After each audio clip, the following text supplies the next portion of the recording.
Tony Award-winning playwright Tom Stoppard is celebrating his 40th anniversary on Broadway with his latest entitled Rock and Roll, which is just opened at the Bernard B. Jacobs Theater. It's directed by four-time Tony Award winner Trevor Nunn. The show has imported most of the original London cast, which includes Brian Cox, Sinead Cusack, and Rufus Sewell, who won the Olivier, Evening Standard, and London Critics' Circle Awards for his electrifying performance.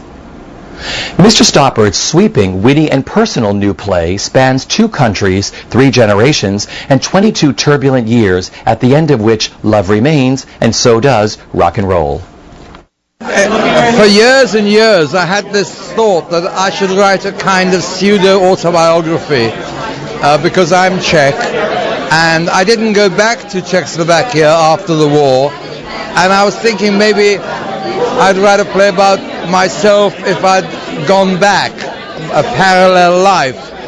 And I didn't do that play, but the remnants of it became part of this one. And I think that's probably where I started. It's hard to remember, actually. It's so brilliant the way you put all the pieces together. It was fascinating. Just the music choices you chose are fascinating to listen to. Yeah. Embarrassment of riches. I have to get it. It's like doing Desert Island Discs. In the end, you're only allowed a certain number. But I had some real favorites in there. I'm not going to describe it as a very easy task because Tom sets the bar very high, and that's high for a director as well as for the actors. So we have to do our homework. In my case, it's very important to analyze what he's up to. It's very important for me to be able to explicate the play to the company rather than the writer, so that they feel that direction is coming from one source and one center, and that therefore meaning and judgments about theatre and judgments about character are all combined. But Tom is a wonderful collaborator. He sits at every rehearsal. Very often he doesn't speak, and then when he does, it's pure gold, and we all wish that we could have recorded it so that we can play it for future generations. He's a wonderful presence at rehearsal. There's something which keeps happening to me. More and more now that I'm getting to be half famous for not leaving the Communist Party, I meet somebody, it could be a visiting professor or someone fixing my car, anyone. And what they all want to know, but they don't know how to ask because they don't want to be rude, is how come, when it's obvious even to them, how come I don't get it? And it's the same here. I meet some apparatchik working the system, and he's fascinated by me. He's never met a communist before. I'm like the last white rhino. Why don't I get it? So why don't you? Don't push it. Yeah, it's a tough role to play because he's a man of a single belief. You know, he holds on to his beliefs no matter what. I always think it's about a man who loses his religion but not his faith. And I think that's what's key to the whole story. And in that way, it's a great role. It's a really great role because and that's where I felt before I fell short of, and I now feel I've been able to accomplish. Well, Tom Stoppard is a very, very obviously intellectual man, and the great thing about him is that he can get ideas across with enormous humanity and humour, so that you don't feel like you're being lectured. And Jan is a person with great intellect, but he has the gift of Tom's generosity and humour, so that and a great humanity. He plays someone who ends up doing something quite possibly heroic, or at least he goes through a lot of suffering, but he's not a square-jawed hero. He's a very vulnerable person who doesn't want to be a hero. He just wants to have a good time and be left alone.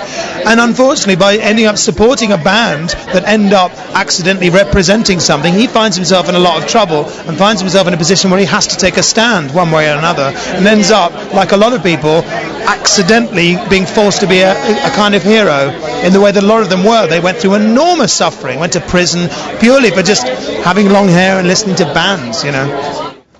I thought the same thing. I came back to save rock and roll. And my mother, actually. but none of it happened. My mum's okay, and there's new bands ripping off Hendrix and Jethro Tull on equipment held together with spit. I was in the Music Ed Club, and they had this amateur rock competition, and the Plastic People of the Universe played Venus in Furs from Velvet Underground, and I knew everything was basically okay. Well, I've been given a gift, really, because to be playing a woman a wonderful academic, intellectual, spirited, brilliant woman who is dying of cancer. So she's losing her body, but her soul and her spirit is still alive and vibrant. And that's what a lot of the play is about the spirit, how it, dominates, really. And then I die, and then I come alive again in the second half as a much younger and a sort of rather disappointed flower child who's in love. And I play my namesake, Alice. And I think I'm the kind of lighter, more joyous side to the play. It's set between Cambridge and Prague, and Cambridge is definitely aesthetically brighter and also a little easier to take. I think Prague's very heavy. And I'm part of Cambridge and part of maybe a funnier side of things. I play Ferdinand. Ferdinand is Jan, who's played by Rufus Sewell. It's his best friend, and I'm sort of the intellect. I run in an intellectual circle, and he's more of a journalist. And we both sort of push each other to figure out what is the proper way for Czechoslovakia to get out from under the thumb of communism. And we have very different ways of dealing with it. Rufus thinks that it's going to be Jan thinks it's going to be rock and roll music, and it's going to be the unbridled passions of rock and roll. And Ferdinand thinks it's going to be going by a systematic approach of the intellectuals putting on paper charters and terminology that we can get to the Western world that breaks it down. And really the amazing thing about the play and about history is it's a combination of the two that makes it happen.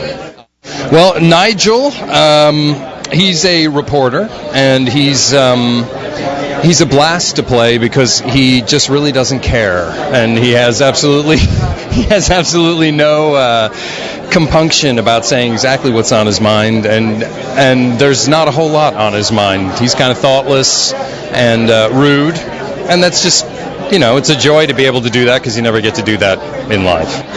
Well, Lenka is a very free spirit, at the same time an intellectual and a bohemian hippie from that period, and she has taught me a lot. She has a very interesting take on life and on philosophy, and while studying her I felt myself free up, actually, and I'm completely in love with this character, Lenka. You think human nature is a beast which must be put in a cage, but it is the cage that makes the animal bad. Goodbye, all. The cage is reason. Reason is your superstition. Nature is deeper than reason and stranger. Is this going to be about the eye chain? Look, we only came to see Alice. We'll leave you to it. Is this your paper, Candida? I think it's mine.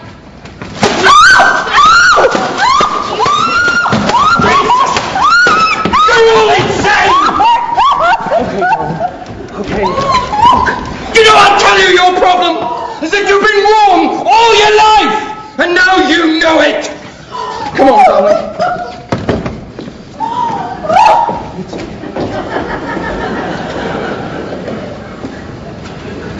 And it was all going so well.